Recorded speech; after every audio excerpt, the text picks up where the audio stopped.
Hey YouTube, Natalie here. Hope you're doing well. If you're new to my channel, I'm a criminal defense attorney and I've been a criminal defense attorney for 10 years. I am going to be reacting to and analyzing the case of SOHO Karen, aka Miya Ponsetto.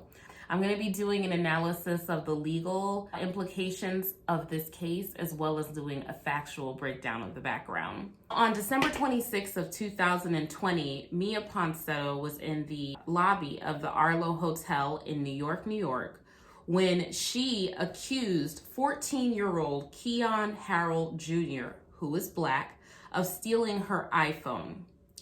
Keon Harold Sr., the boy's father, and a Grammy-winning jazz trumpeter filmed the beginning of the incident. I will play that here. This is my phone. Show me. No. You don't have to explain nothing to her. Take the case off. That's mine. Listen very carefully to what she says here. To her. Take the case off. That's mine. Literally, get it back, please. Are you kidding me? You feel like there's only one iPhone made in the world? No. Okay, then show me the. No, show me all my... you get a life. Over Yeah, there. no, What's go on your on. background? You better go use find my iPhone. Go Yeah, do that. Find My iPhone is on. Can you On that come in? right now. No, you can't. No, I'm you the manager of can't. the hotel. I don't care. He will This is right my now. son. Hey, Didn't you see me just come downstairs out of the Then show me the proof. No, he's not leaving. Show me the proof. Are you Show me kidding the me? You better get on. I need you away. Let's go, I King. need you away. I'm sorry.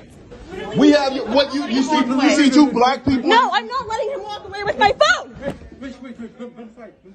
Better get on somewhere, No, please lady. get my phone back. I cannot not have my phone. Listen, get your ass up. It is clear that Ponsetto does not know that this is her phone. Ponsetto is only accusing Keon Harold Jr. of stealing her phone with no evidence that he's stolen her phone. And she is, at this point, chasing and physically attacking Keon Harold Sr. and Keon Harold Jr. in order to prevent them from leaving. If you notice in the very beginning of the video, Ponsetto tells Harold Jr. To take his phone out of the case. To her. Take the case off. That's mine. Meaning that the phone was in a different phone case than her cell phone is normally in. So it didn't even look like her iPhone. iPhones being so ubiquitous, how she could have known that this was her stolen cell phone just from looking at a phone that was in a different case is completely beyond me. The incident did not end there. When the video cuts off, then there is additional surveillance footage at the Arlo Hotel, which shows Ponsetto attacking Harold Jr., again, who is 14 years old, from behind. I'll play that video here.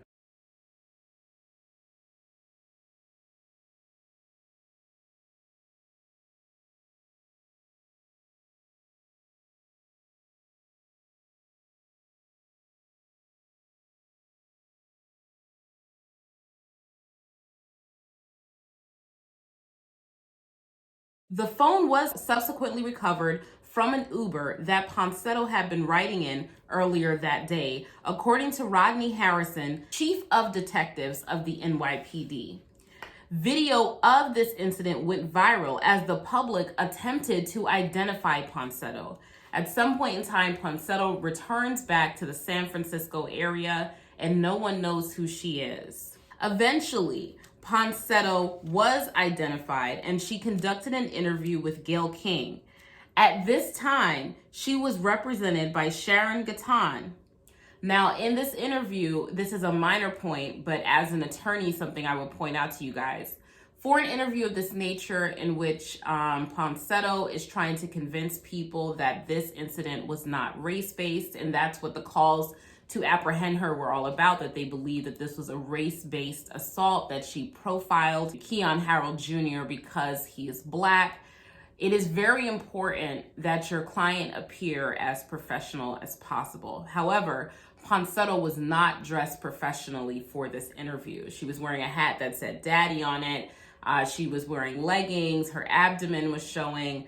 And apparently, according to Gatton, the attorney, she tried to encourage or instruct Ponsetto to dress appropriately for the interview. However, Gatton was oppositional and defiant with her attorney and decided she was going to wear whatever she wanted to wear. In the interview, she infamously shushed Gayle King. I get it. Enough. The hotel did have my phone. minimized her behavior, and said, "I'm sorry, let's move on." She also called into question Keon Harold Jr.'s innocence. So she still maintained, even though both the hotel and the Uber driver said that they found her phone in an Uber, meaning she left her phone in an Uber, she won't admit to that and instead calls into question whether or not Keon Harold Jr., the 14-year-old, is in fact guilty of stealing her phone. After I had accused this person of stealing my phone, how is it that all of a sudden they just miraculously have my phone when I come back? Following this interview, which was basically disastrous, Ponsetto was charged in New York with attempted robbery, grand larceny, endangering the welfare of a child, and attempted assault. She was picked up in California and brought to New York to be arraigned after waiving extradition. By waiving extradition, that means that the state of New York or the city of New York issued a warrant for her arrest that would extradite her, meaning bring her from California to New York. She was arrested in California, and there was a hearing in California on whether or not she would fight being brought to New York or she would waive extradition and be brought to New York. There's video of that. I'll insert it here. This comes on calendar for a fugitive warrant out of the state of New York. There is apparently a warrant from the state of New York alleging felony violations for attempted robbery in the 3rd degree, endangering the welfare of a child, attempted grand larceny in the 4th degree, and attempted assault in the 3rd degree. You are in fact Miya Ponsetto, is that correct? Miya Ponsetto, yes. Yeah, okay, sorry. Ponsetto decided to waive extradition, and she was brought to New York where she was arraigned on those charges. She was released from custody following her arraignment on supervised release with the condition to stay away from Keon Harold and his family. Her next court date is set for March 29th of 2021. Ponsetto's pretrial release, meaning she was released with 2 conditions. Number 1, that she have no contact with Harold Jr., Harold Sr., and their family, which is standard. And number 2, that she attend any pending court dates, and we'll get into that. To me, Ponsetto's pretrial release is baffling, as she is currently pending 3 open cases in the state of California. In February of 2020, she was charged with public intoxication for an altercation with her mother at the Beverly Hills Hotel. In May of 2020, Ponsetto was charged with driving under the influence and driving while suspended. In October 3rd exactly of 2020, Ponsetto was charged with driving under the influence, driving while suspended, and resisting arrest. This is where we see a further escalation of violent behavior on behalf of Ponsetto. She had a violent public intoxication incident with her mother at the Beverly Hills Hotel in February. She has a driving under the influence in May. She resists arrest October 3rd, 2020, when she is arrested for driving under the influence and driving while suspended. I will put video of that incident here. She didn't do anything wrong. Yeah, she was nothing. Can I see your warrant? Where's your warrant? Yeah, give me your warrant. Give me your warrant. She was wearing a warrant. I'm not doing anything wrong. You are just... We see a lot of parallels here between SOHO Karen's behavior and sovereign citizens' behavior, like demanding a warrant when you've committed an arrestable offense in front of the officer. No warrant is needed for public intoxication, where it's clear on the face that you are intoxicated in public. I'm here for no reason. Oh my God. You are just detaining me for no reason. I'm like, no. This woman that you see interfering with the arrest is Ponsetto's mother, who she was also arrested because of a public intoxication earlier that year. Not even touching you. You are asking for literally a lawsuit. I didn't do anything to you. I didn't do anything to you. Do you see that I didn't do anything to him? No. Somehow, it's never Ponsetto's fault. Hey, I will not resist and you do not touch me. Hey. Oh, no, I didn't do anything to you, dude. Dude. Relax. Oh my God. All right, let me go. Let me go then. All right, well, when you got me on, because I didn't do shit. I told you to relax. Alright, yeah, relax, because you just like are a man of power. You probably your wife isn't fucking good, huh? The court found it suitable to release her, but here's Ponsetto attempting to run from the police. Yeah, okay. No, I'm not. Oh, I remember when my dick was small. I remember how I needed it to feel. Oh. At the time of her arrest for the New York case in California, Ponsetto was now represented by Paul D'Amelia. Allegedly, Gatan, the original attorney, publicly called Ponsetto erratic and a challenging client. Gatan called off further interviews with Ponsetto and said that Ponsetto had, quote, gone rogue. Oddly, this attorney, the new attorney, D'Amelia, objected to the police coming to pick Ponsetto up by way of an extradition warrant. However, Ponsetto knew, and this is what the prosecution pointed out, Ponsetto knew that the police were looking for her and did not turn herself in. So there was a period of time where everyone was trying to find her, that the police had a wanted poster out for her. She had the means and she did not turn herself in. When police attempted to apprehend Ponsetto in Peru, California for the New York assault, she drove home, and once she was in her driveway, she refused to exit her vehicle and tried to slam her car door on the officer. So this is why the fact that she was released is so strange to me. Well, New York has a new bail law, which is fairly liberal in its application on the two factors of pretrial release. The courts basically consider two things when they're dealing with the issue of pretrial release. Number one, are you a flight risk? And number two, are you a danger to the community? New York has a liberal way of applying those two factors. Ponsetto exhibited several behaviors which would negatively contribute to those factors and indicate that she's a better candidate to be held pre-trial instead of release. As to flight risk, Ponsetto doesn't have any ties to the community. She doesn't live in the state of New York. She lives clear across the country in California. She ran from the police in this case and may face charges in California because of that, based on what some statements in the media have been made by California authorities.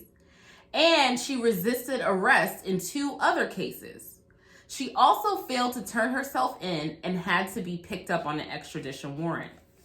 As to danger to the community, Ponsetto is accused of committing a violent assault against a child and accused of endangering a child.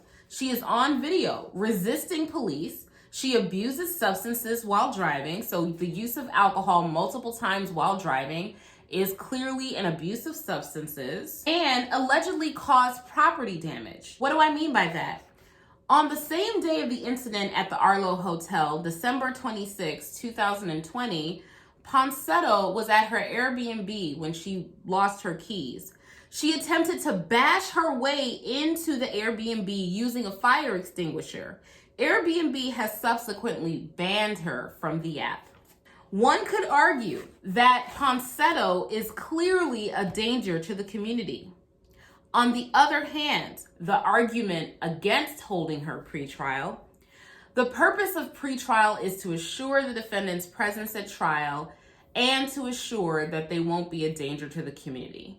The purpose of pretrial detention is not to punish the defendant.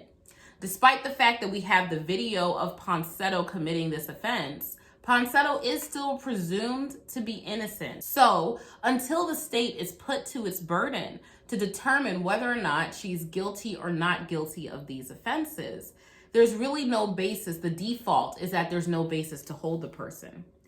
In addition, on a practical level, the less people in jail, the better. We are in the midst of a global pandemic. It is safer for jail staff to have less people so that there is social distancing. There are certainly more dangerous people than Ponsetto being held at the jail right now. People accused of murder, people that are actually serving sentences. And back to that bail law, the bail law does say that the judges must release people charged with misdemeanors and nonviolent felonies with the least restrictive terms possible. And cash bail is not allowed in those particular cases. So the person either must be released or they must be held. And so they are trying to push judges to release people. Those are the arguments in favor of releasing Ponsetto prior to trial. Personally, I believe that she should be held pre-trial given the factors that I listed previously. As to the legal analysis of this case, Ponsetto is charged in New York, criminal case CR 000411521NY. She is charged with attempted robbery and attempted assault. So I will explain what attempt means under the state of New York law. So under New York law, a person is guilty of an attempt to commit a crime when, with the intent to commit that crime, assault or robbery, he or she engages in conduct which tends to affect the commission of such crime. This is what they mean by that. The following terms used in that definition have a special meaning. Intent means a conscious objective or purpose. You consciously try to do something. You have a purpose to what you're doing. You have a goal and you're conscious of it. Thus, a person acts with intent to commit a crime when his or her conscious objective or purpose is to commit that crime. And what they mean by conduct which tends to affect the commission of a crime means conduct which comes dangerously close or very near to the completion of the intended crime. So you almost got to the crime, but you just didn't do it. It was a swing and a miss. That is an attempt. And you have to mean to do it. That is what attempt is. Under New York Penal Code Section 160, robbery is forcible stealing. A person forcibly steals property and commits robbery when, in the course of committing a larceny, which is a theft, he uses or threatens the immediate use of physical force upon another person for the purpose of preventing or overcoming resistance to the taking of the property, here the taking of the phone. So she physically tackled Keon from the back in order to take the phone. So here she was attempting, in alleging that Keon, with no basis, alleging that Keon had her phone, she was attempting to physically take his phone from him. And in doing so, the state is alleging that she, or the district attorney, that she committed an attempted robbery. It was not completed. She did not actually get the phone, but she took a substantial step towards getting the phone, and she intended to do that. So New York has a claim of right defense or a mistake of fact defense to larceny that Ponsetto may be able to avail herself of. So if larceny is just a theft without any physical contact whatsoever, robbery is larceny plus physical contact. In the state of New York and many other places, it is a defense to larceny, meaning theft, that you genuinely believe that the item that you were stealing back was your own property, even if that belief was mistaken. So that's claim of right and that's mistake of fact. The two are basically intertwined with one another, right? Well, that defense is somewhat diminished in a robbery case when force is used in order to get the property back. Usually it's the most diminished when it's cash that you're trying to get back, meaning I paid you $100, I'm trying to get my $100 back. New York finds that if you don't know that those $100 that you're taking are exactly the bills that you gave the person, you cannot raise that defense. But usually if you can show that I had a good faith basis to believe that that cell phone right there was my property, and based on that good faith basis, I attempted to physically remove my property from the person, and in the process, I committed a robbery, that would be a defense. However, counter to that, and the issue that the defense is going to have to contend with, is that Ponsetto may not have a good faith basis to believe that that was her cell phone because, number one, the cell phone was in a different case than what her cell phone was in. To her. Take the case off, that's mine. So it might not have been a good faith basis or a good faith belief that that was particularly her property because it didn't actually look like her property. And the other thing is that Ponsetto had no way of knowing that Keon was the person that took her iPhone, meaning she had no good faith basis to believe that Keon was the one who took the iPhone because iPhones are so ubiquitous. meaning that the father could have been filming with an iPhone, so he had a phone in his hand. Was that her phone? No, she didn't think so. Was Keon Jr.'s phone in his hand her phone? She didn't know. What about the man that was standing in the vending area, the guy that was purchasing things? Was his iPhone her iPhone? There was no way for her to know that. So she was just randomly alleging that this young man had taken her phone with no good faith basis to believe that it was him. She had no evidence outside of the fact that she just thought that it was him, that it was him. It's different with a claim of right with, I know, I saw you take my things, right? And that's where the case law kind of makes distinctions in New York. I saw you take my things. You're the cab driver I gave my money to and you ripped me off, right? You are the person who took my cell phone. I saw you take it out of my hand. We have a relationship with one another. We know each other. Then they can advance these claim of right arguments. And even those haven't been very successful. But with her, because she doesn't know Keon, she didn't see Keon take anything. She just made it up out of thin air that he took it. She does not have a good faith basis to advance the claim of right defense, but that is her best defense. Personally or professionally, in my opinion, I don't believe that she will be successful in that defense because I don't think she has a good faith belief to make that argument. Next, we have that Ponsetto is charged with attempted assault. I've already explained to you what attempt is, so let's look what assault is. And her assault is with the intent to cause physical injury per her case search, and that is a third-degree assault in the state of New York, which is found under Penal Code 120. And it says that a person is guilty of assault in the third degree with the intent to cause physical injury to another person. He causes or she causes such injury to such person or third person, or recklessly causes physical injury to another person, or with criminal negligence causes physical injury to another person by means of a deadly weapon or dangerous instrument. So there's no deadly weapon or dangerous instrument here, so that's out. But it is the attempt, the try to recklessly cause physical injury to Keon by jumping on his back, by pushing him down. She was reckless in her regard for his safety and his care. And in that way, she I think is guilty of an assault, an attempted assault in the third degree. Now, in the state of Maryland, that would be a completed assault, the state that I practice in, because just the physical contact alone is enough to be a second degree assault. Here in New York, it needs to cause physical injury. But because physical injury was not caused, but the attempt or the contact was made, it is an attempted assault, okay? And that is a Class A misdemeanor. Now, moving on to grand larceny. Ponsetto is charged with grand larceny in the fourth degree, which is found under New York Penal Code section 155.30. And a person is guilty of grand larceny in the fourth degree when he or she steals property. And here it's an attempt, right? Not completed.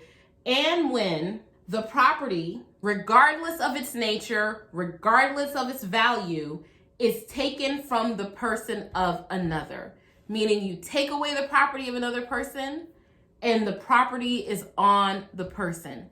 That's a grand larceny, okay? So basically almost exactly like attempted robbery. Now, endangering the welfare of a child is found in 260.10 of the New York Penal Code.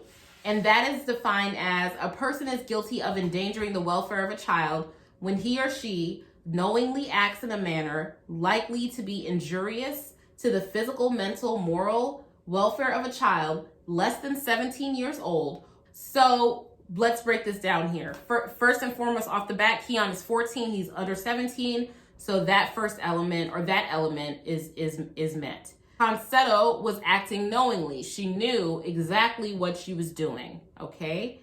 And the child, Keon, did say that what she did caused him mental anguish and therefore was injurious to his mental or moral welfare. According to his mother, he didn't even want his mother to come up behind him and hug him from behind because it set him on edge, and I'll put video of that here. When I went to hug him from behind, because we have such a great relationship. He said, Mom, he tensed up. He literally tensed up. He said, Mom, can I ask you not to do that? I can't. I can't. I can't. This young lady blindsided him in the hotel. So based on what the statutes say, do I think that Ponsetto is guilty? Yes, I think that Ponsetto is guilty. I think she's guilty of the attempted robbery. I don't think she'll be able to avail herself of the claim of right defense, even though the claim of right defense is the best defense for her. I don't think that that will be ultimately successful because she just targeted Keon with no reason to believe that him having a cell phone with a different case or an iPhone with a different case was different from anyone else in that lobby. Any of the white people in that lobby, any of the older people in that lobby. She just went after Keon for whatever reason, and I don't think it had anything to do with her genuinely thinking that he had her phone. I think that he was an easy target. As far as the attempted assault is concerned, it's clear that she made contact with Keon, and it's clear that that contact could have put him in danger of being physically injured. He was knocked over by her. She grabbed him from behind. She had to be removed from him by his father, which shows how much she was holding on to him. As to the grand larceny, I think that pretty much speaks for itself. As far as endangering the welfare of a child, to Keon's own statements to his mother, clearly his mental welfare was put at risk by this. He was physically attacked. He was accused of a crime. And to this day, she still continuously accuses him of committing a crime, even though the NYPD has said that her phone was recovered from the Uber. As a final point, a non-legal point, maybe a social commentary point, let's put it that way. Ponsetto was accused of targeting Keon because he was Black. And Ponsetto made some, I'd say, interesting arguments in claiming that this crime was not race-related. She stated that because she was Greek and Puerto Rican, she could not be racist. I wasn't racial profiling whatsoever. I'm a woman. I'm Puerto Rican. I'm like a woman of color. I'm Italian, Greek, Puerto Rican. You keep saying you're Puerto Rican. Does that mean that you can't be racist because you're saying you're a woman of color? Is that what you mean? Exactly. And I'm also Puerto Rican, so thank you. This reasoning is unsound, but it's one that's frequently made to excuse race-based prejudice and violence against Black people and other people of color, so I will address it. Non-Black people of color can harbor racial animus against Black people, or anyone for that matter. Racism, particularly towards Black people, is global. It's one of the biggest exports. Secondly, Puerto Rico and Greece are places, not races, meaning that they are nationalities, not a race. Any race of person can be from there. Ponsetto can be white and Puerto Rican, indigenous and Puerto Rican, Black and Puerto Rican, mixed race and Puerto Rican, and still harbor racial animus against Black people. Now, I don't know what's in Miya Ponsetto's heart, SOHO Karen. I don't know what's in her heart, but I do know her actions. And her actions, aside from attacking Keon, are indicative of racial animus, whether or not she's a person of color. These are the factors which are indicative of her true feelings. First of all, Ponsetto refuses to recognize Harold Jr.'s youth. She participates in the forced maturation of Black boys, which is something that racists consistently do.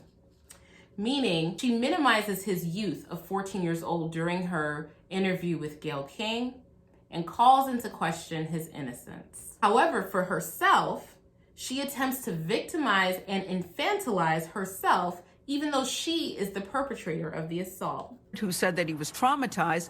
This is a big traumatized. Deal. You're traumatized too because. Yeah, and I'm sorry. I'm sorry from the bottom of my heart. He is honestly, he's 14. And that's what they're claiming. She says that she is just a kid or a 22-year-old girl and has just as much experience as a 14-year-old. Yeah, I'm 22. I've lived probably just the same amount of life as him. Like, honestly. I'm just as a kid at heart as he is. I'm actually 22, so I don't know what the problem is here. Well, Keon doesn't have multiple DUI charges, assaults on police officers, and resisting arrest. But for some reason, Miya thinks that Keon is just as culpable as she is.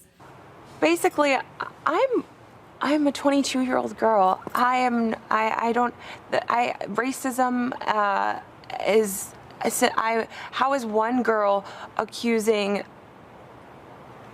a guy about a phone a crime?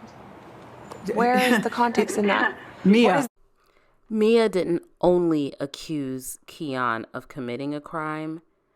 Miya physically assaulted a child. She physically assaulted him. And by making this statement, she's attempting to minimize her involvement. But aside from whether or not Ponsetto is racist, there's another major issue here aside from race. Or maybe it's intertwined with race, but aside from racism against Black people. And that is the enabling by parents of their young adult children. In the video in which Ponsetto is being arrested for driving under the influence, her mother repeatedly attempts to intervene in that arrest and stop police officers from arresting her. This is concerning. I think that this is indicative of someone who has been very, very spoiled and very, very privileged her entire life. I consider myself to be super sweet. She has been allowed to escape accountability for everything that she's done. She does not recognize authority in her mother, her father, police officers, Gayle King, who is on national television. She does not recognize situations in which she is not the ultimate say-so, in which she is not in control. I don't know if she has some type of personality disorder or mental health disorder which compounds her behavior, but she certainly has a disorder of privilege. Whether or not that privilege is a result of socioeconomic, meaning maybe she's upper middle class, maybe she's wealthy, whether or not that privilege is due to the fact that no matter what her ethnicity is to the world, she is white presenting, I don't know. But I do know this. I know that this behavior was allowed to perpetuate and ferment and build over time. That this has not just come out of nowhere, as we can see by her recent contacts in the past year with the criminal justice system. We have seen her be sheltered by the criminal justice system and not held to account the same way in which many other people are. Whether that be because those people don't have the money to be able to afford multiple attorneys to defend her in these types of cases, or if it's because these people don't have the privilege of her skin. Either way you look at it, Ponsetto is a bad apple. But how did she get rotten like that? And I think that the rot goes back to the tree. This is what she was sprung from, what she was raised from, how she was enabled to be. It's gonna have to stop.